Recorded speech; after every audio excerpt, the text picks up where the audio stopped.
నమ్ముకున్న వారిని హరి అనిపించే నాయకుడు కౌశిక్ హరి అని రామాయణంలో నారదుడు, భారతంలో శకునుడు ఇద్దరిని కలిపితే రామగుండంలో కౌశిక్ హరి అని కాంగ్రెస్ నాయకులు కౌంటర్ ఇచ్చారు. గోదావరికని ప్రెస్ క్లబ్లో గురువారం ఏర్పాటు చేసిన మీడియా సమావేశంలో మాజీ కార్పొరేటర్లు మహంకాళి స్వామి, బొంతల రాజేష్ మాట్లాడుతూ రామగుండంకు పట్టిన శకుని కౌశిక్ హరి అని ఆరోపించారు. రామగుండం ప్రజలు చైతన్యానికి మారుపేరు అని హరి చెప్పిన మాట వాస్తవమే. అందుకే రాజ్ ఠాగూర్కు 90,000 ఓట్లు వేసి తమను పాతాళానికి తొక్కారని అన్నారు. అందుకు రామగుండంలో 20-30 సంవత్సరాలుగా నా నాయకులు చేస్తున్న విధ్వంసమే కారణమని, అలాంటి నాయకులు రామగుండంలో ఉండదని పాతాళానికి తొక్కారని ఆరోపించారు. రామగుండం ప్రజలు ప్రజాపాలనను కోరుకుంటున్నారన్నారు.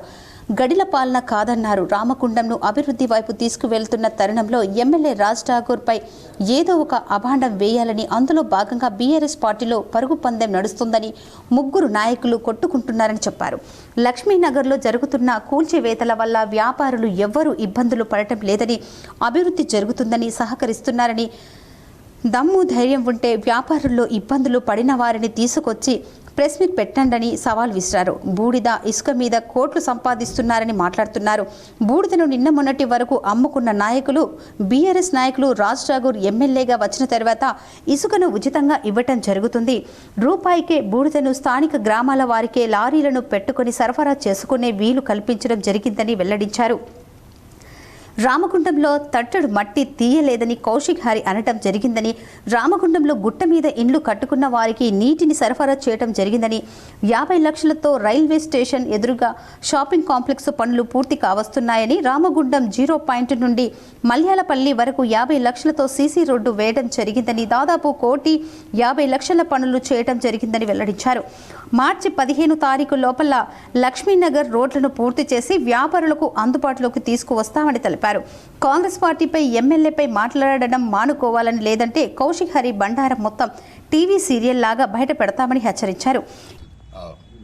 కౌశిక్ హరి ప్రస్తుత బీఆర్ఎస్ పార్టీ నాయకుడు. ఈ హరి అనే వ్యక్తి ఆయనను ఎవడైతే నమ్ముకుంటాడో ఆ నమ్ముకున్న వాళ్ళందరినీ కూడా హరి అనిపించే వ్యక్తి ఈ హరి. ఆయన నమ్ముకున్న వాళ్ళందరినీ కూడా హరి అనిపించి గంగల కలిపే పరిస్థితి తీసుకొచ్చే వ్యక్తి ఈ హరి అనే వ్యక్తి. మీకు వెనకట గిట్ట మనం చూసుకుంటే రామాయణంలో నారదుడు, భారతంలో శకుని ఉంటారు. వీళ్ళిద్దరిని కలిపితే రామగుండంలో కౌశిక్ హరి. శకుని ఉన్ను నారదుడు ఇద్దరు కలిపితే, ఎందుకంటే ఎక్కడనైనా గొడవ పెట్టియాలన్నా, ఎక్కడైనా పంచాయతీలు పెట్టియాలన్నా, ఎక్కడైనా విధ్వంసం సృష్టించాలన్నా కూడా మనం గత రామాయణం, భారతంలో కూడా చూసుకుంటే కూడా వీళ్ళిద్దరు ఎట్లయితే ఉంటారో, ఈ రామగుండానికి దాపురించిన శకుని ఎవరైతే ఉన్నారో ఆయన హరి అనే వ్యక్తి అనేది ఒక ప్రయత్నం జరుగుతూ ఉన్నది. ఆ ప్రయత్నంలో భాగంగా ఈరోజు టీఆర్ఎస్ పార్టీలో పరుగు పందెం నడుస్తూ ఉన్నది.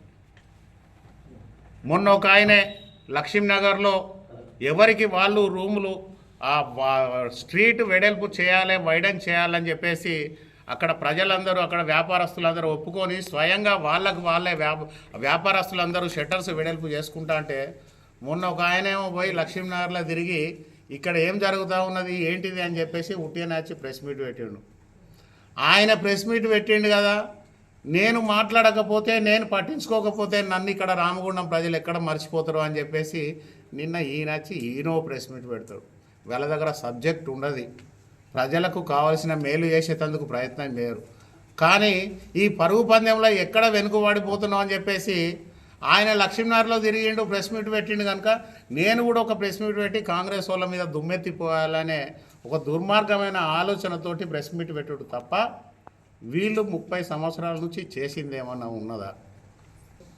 ఓపెన్ ఛాలెంజ్, ఇదే ప్రెస్ మిత్రులను తీసుకొని పోదాం, నడి చౌరస్తా బొడ్డున ఆడ కూర్చున్న ప్రెస్లా ఎన్ని పేపర్ పరంగా అయినాయి, ఎన్ని అవార్డ్స్ అయినాయి, ఎన్ని అగ్రిమెంట్లు అయినాయి అనే విషయం కూడా పూర్తి తీసుకున్నాం. లక్ష్మీనగర్ గురించి మాట్లాడుతున్నాం.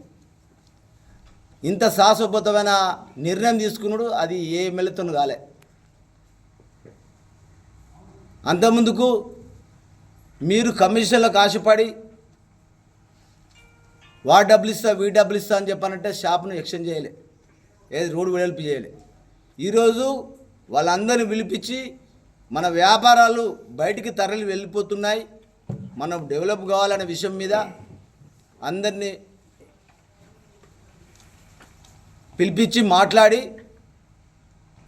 మరి అందరూ ఆమోదయోగ నిర్ణయం తీసుకొని దాదాపుగా శ్రీధరబాబు మంత్రివర్యులు శ్రీధరబాబు వారి చేతి మీదుగా మరి 32 కోట్ల రూపాయల ఆ 4 డివిజన్లకు సంబంధించిన 32 కోట్ల రూపాయల పనులు యుద్ధ ప్రాతిపదికగా స్టార్ట్ చేయడం జరిగింది. ఈ మీడియా సమావేశంలో కాంగ్రెస్ పార్టీ నాయకులు తిప్పారపు శ్రీనివాస్, దీటి బాలరాజు, పెద్దెల్లి ప్రకాష్, ముస్తఫా, బొమ్మక రాజేష్, గట్ల రమేష్, అల్లి శంకర్, మధు, గుండేటి శంకర్, దొంతుల కిరణ్, కళ్యాణి, సింహాచలం తదితరులు పాల్గొన్నారు.